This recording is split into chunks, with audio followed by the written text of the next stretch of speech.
Dr. Naik Sahib, I hope you are doing well, inshallah. This is Moinuddin Ibn Nasrullah from Ahmedabad, Gujarat, the state which has given Prime Minister of India. I am a law student. Zaira Wasim was a young Kashmiri actor in Bollywood, launched through a blockbuster, but soon she left the industry writing a long post on Islam. Yesterday, when she posted the ayah about locusts as a punishment of Allah, the right-wingers trolled her badly, after which she deactivated and deleted her Instagram and Twitter handles. But she has recently again, a couple of hours back, come back on the Twitter. As a sister in faith, she should be supported, as kuffar are targeting her because she left haram and started practicing Islam. And she should be supported now. And the Twitter post is given where it mentioned Zaira Wasim on a Twitter. So we went upon them the flood and the locusts and lice and frogs and blood. Signs openly self-explained, but they were steeped in arrogance, a people given to sin. A similar question is posed by Muhammad Arsalan, Calcutta, India. Recently, we witnessed a cyclone and there was a massive flood and destruction. And also there was a locust attack in east side of India. I want to ask whether we can compare these calamities with Ayah 133 from Surah Al-Araf regarding the Pharaoh and his people. And the verse of Surah Araf chapter 7 verse 33 says, "So we sent on them the flood, the locust, the lice, the frogs, and the blood as a succession of manifest signs. Yet they remained arrogant, and they were of those people who were mujrimun." Regarding the first part of the question, there is a sister by the name of Zaira Wasim, who according to the questioner, she became very famous on the Bollywood and she was a Bollywood actress. And last year she left acting because she realized that acting is not according to the Islamic principles. And for that, alhamdulillah, I personally really congratulate her and I support her for taking the decision for leaving the Bollywood. Because according to me, most of the part of the Bollywood is not appropriate for a practicing Muslim. And it really takes a lot of courage and sacrifice for a person who's famous in the Bollywood to quit Bollywood. So I really appreciate her. I thank her and I pray to Allah subhanahu wa ta'ala that may He guide her and give her more hidayah, inshallah. And may He reward her multiple times. And as I mentioned, that our beloved Prophet Muhammad said that anyone who leaves a sin and comes to the straight path, Allah rewards him. And the bigger the sin that a person leaves, the bigger is the reward. And for a person who was famous in the Bollywood and have received many awards, it is really difficult and it requires courage and guts, which she has done. So inshallah, Allah will reward her multiple times more than the sin that she was doing. And I am not too much aware of the actors and actresses, and even my family doesn't watch the Bollywood movies. But last year I remember that my daughters, they told me about the sister Zaira Wasim and how she quit Bollywood, and she mentioned a very long lengthy post on her Twitter, and they forwarded it to me. And my daughters and my family, they are not aware of the Bollywood actors and actresses. But this particular Muslimah, they forwarded the message to me and I read it, and alhamdulillah, I really pray to Allah subhanahu wa ta'ala that may He reward her. And according to the question, she had posted an ayah of Surah Araf chapter 7 verse number 133 on her Twitter account, and she did not mention anything. And this is common, that the media which is right-wing media, or mainly supports this present unjust government, the BJP and the RSS, what they do, they take a quote and they add own information and they try and malign. And what they did is that in the media reports, they took this verse of the Quran she had quoted and they insinuated that she's talking about India. If you read her Twitter account, the word India is not mentioned. It's only quoting a verse of the Quran. And they went on to allege that she is saying that Allah has brought the punishment into India by sending the locust. Now this is their interpretation, and this is common. If you read the news, you come to know that this locust is there, is prevalent. It has recently started mainly in the African countries, in the east part of Africa. It's also prevalent in parts of Pakistan, also in parts of India.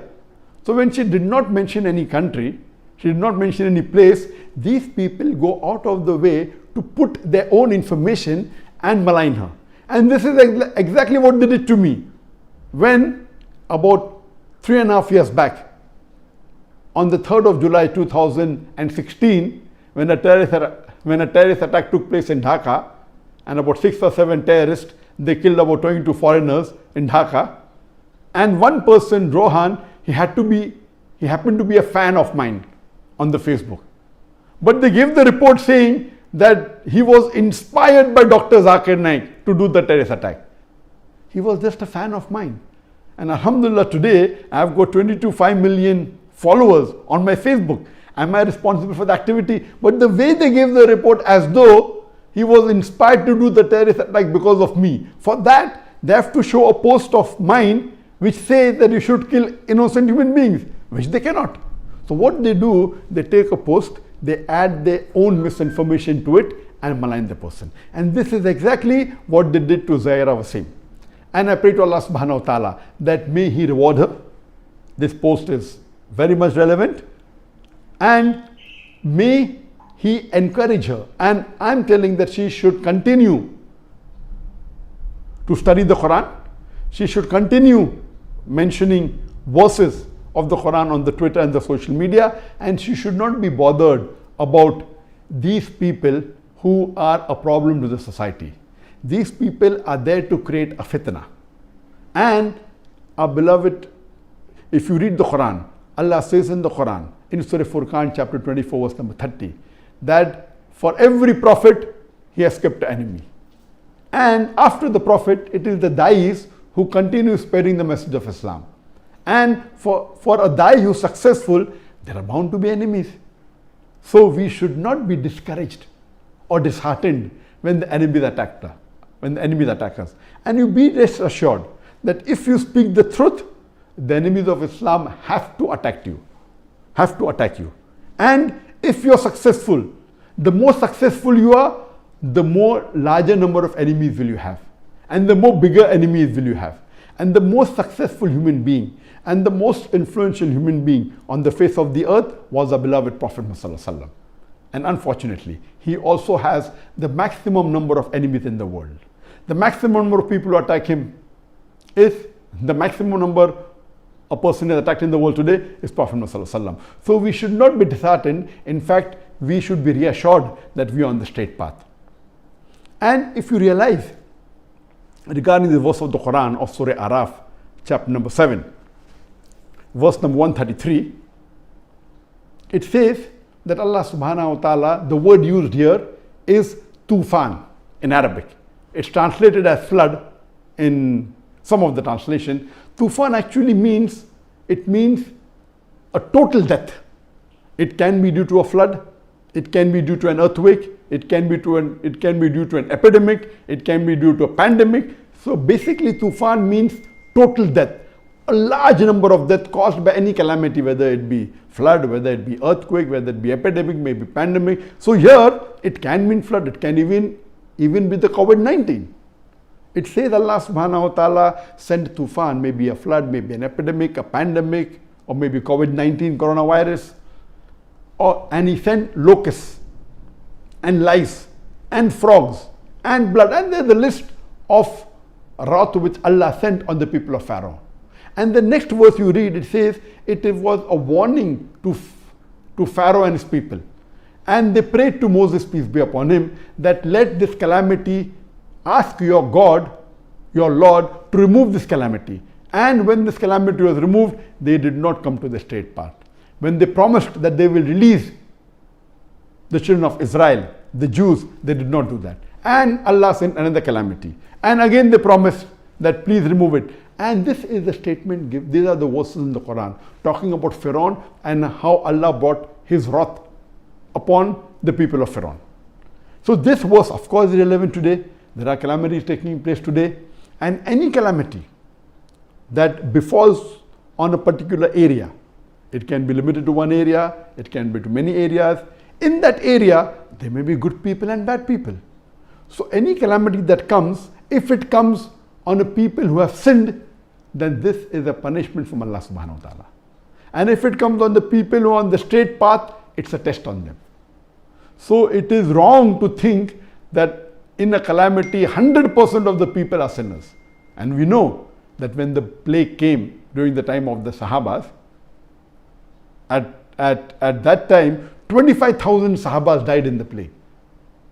And our beloved Prophet Muhammad said, when the plague comes, it's mentioned in the Sahih Hadith, when the plague comes, it comes as a punishment to the unbelievers. But for the believers, it's a blessing. So what you have to realize here, that if the people on whom the calamity comes, if they're on the straight path, it's a test. Allah is testing them. That yet do they have faith in Allah subhanahu wa ta'ala? Yet do they worship Allah subhanahu wa ta'ala or not? And wants to increase their reward. On those people who are sinners, it is a punishment. So, but naturally, this ayah is very apt today, especially when coronavirus is prevalent in almost all parts of the world.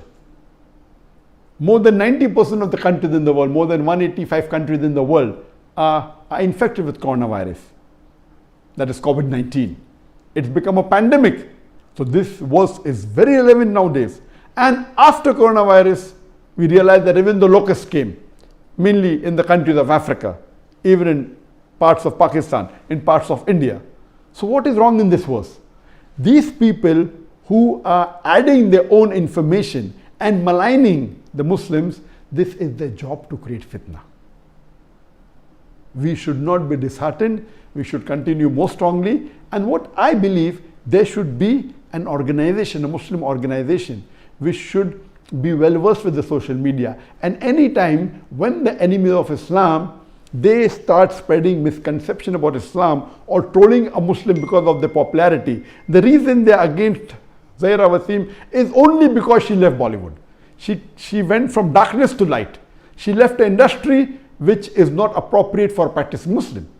So just because of that, they're trolling her and they're going against her. There should be an organization, a Muslim organization, which should be specialized in social media and see to it that they counter these misconceptions about Islam. They counter such people who are trolling the Muslims on the straight path. So I hope this, in short, gives about the verse of the glorious Quran. And furthermore, if you read in Surah Qamar, chapter number 54, verse number 7, it speaks about the day of resurrection. On the day of Qiyamah, you will find human beings coming out like locusts. The same word locust is used here. Why? Today science tells us that locust, it emerges from the ground and they gather together and they can, in 1 square kilometer, the number can be 40 to 80 million. They gather very fast and they can move in swarms covering 120 square kilometer. Imagine 120 square kilometer. Each square kilometer, they are approximately 40 to 80 million. So in 1,200 square kilometer, if they can move together, that's equal to 48 billion to 100 billion locusts. So this is giving an example that on the day of resurrection, all the human beings will come from the earth together. All, right from Adam, peace be upon him, till the last day of judgment, till the last day. All will gather together in billions, in tens of billions. So this is the example that Allah gives of locust. Giving an example, this would be at the time of the day of judgment. How will we again emerge from the dead? So this is reminding of us of Akhirah, the signs of Akhirah. So all these signs that Allah gives us makes a believer come closer to Allah subhanahu wa ta'ala and has more faith in the Quran And we pray to Allah subhanahu wa ta'ala that may He give Zaira Wasim more courage and more hidayah to study the Quran, to study Islam, and may she be able to take her former colleagues out of this industry to the straight path of Islam.